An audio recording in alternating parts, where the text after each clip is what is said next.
Bonjour à tous, ici Thomas Montigny, Anne Foussebo, et aujourd'hui je vais vous parler des campements pro-palestiniens qui se sont organisés dans plusieurs universités, tant canadiennes qu'américaines, partout. Par exemple, on en a vu à Montréal, à Ottawa, à Vancouver, à New York et au Texas, donc on en a vu partout. Au total, c'est des milliers de personnes pro-Palestine qui vont soutenir la Palestine et qui vont demander au gouvernement, d'entre autres, mettre un cessez-le-feu, donner plus d'aide humanitaire à la bande de Gaza. Et ça a été même surprenant qu'on a vu beaucoup d'Israéliens qui contredisent leur gouvernement outre-mer. Donc c'est très intéressant de voir qu'il y a même un sentiment d'unité malgré la guerre. Mais ça reste que les pays en tant que tels, pas la population, restent assez divisé sur la question. On a vu aussi la police qui a été envoyée par des gouvernements, dont le gouvernement du Québec, l'Ontario. On a aussi vu des universités qui ont dit qu'elles allaient renvoyer les élèves ou les suspendre ceux qui allaient continuer ou qui ont même fait des infractions.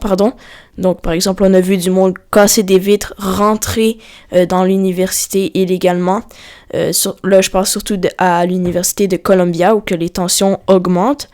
La police, parfois, peut faire des actions un peu trop brutales, mais il faut faire comprendre un message que les campements sur une propriété privée, c'est illégal et que sous la demande des personnes, il faut quitter les lieux. Mais ils résistent. Leur objectif, c'est de tout simplement faire valoir leurs intérêts en faveur de la bande de Gaza. Mais c'est assez difficile pour l'Occident, étant donné que soutenir un groupe terroriste à la tête d'un pays, c'est pas controversé, mais c'est compliqué. Ça se fait pas trop dans l'idéologie des pays de l'Occident. Et ce que je voulais ajouter aussi, c'était que ça va beaucoup influencer les résultats des élections parce que, étant donné que ça s'en vient très récemment aux États-Unis, les élections américaines, ça va devenir un truc très intéressant à constater parce que il y a d'énormes communautés diaspora arabe et israélienne aux États-Unis, puis une décision que le gouvernement de Biden va prendre pourra changer l'opinion de plusieurs Américains ou de communautés arabes. Donc, une polarisation aussi à ce sujet-là. Du côté des procès de Trump, ça continue. La deuxième semaine s'achève. Et il a reçu, comme je l'avais dit dans un podcast précédent, une amende de $9,000 pour outrage. Et ça continue d'aller comme ça aux États-Unis. Puis on voit que les sondages, je voulais aussi ajouter ça, que les sondages, on en voit de plus en plus.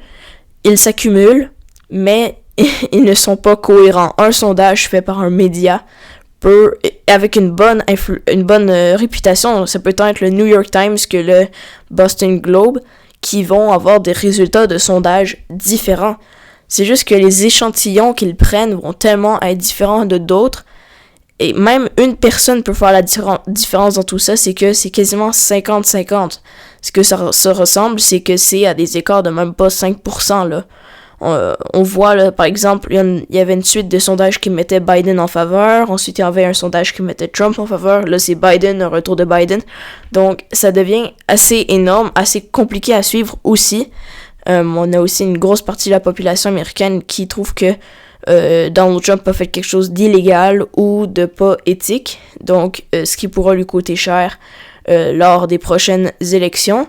Mais ça reste que c'est assez intéressant de voir que malgré un pays qui n'est pas corrompu pour l'instant, a des sondages de bonne réputation faits dans les règles de l'ordre et tout ça, peuvent avoir des résultats complètement différents. C'est vraiment ce qui va être surprenant lors des prochaines élections, tout ce qui va être similaire.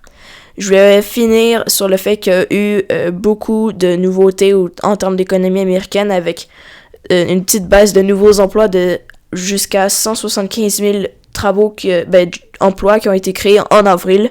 C'est une petite baisse qui va peut-être influencer aussi les décisions des citoyens, mais ça reste que le mandat de Biden s'est révélé assez avantageux et bien financièrement pour les États-Unis.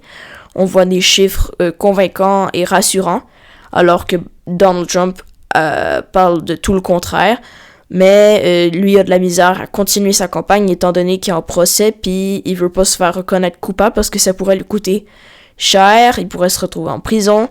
Donc c'est assez serré, il est très très très occupé.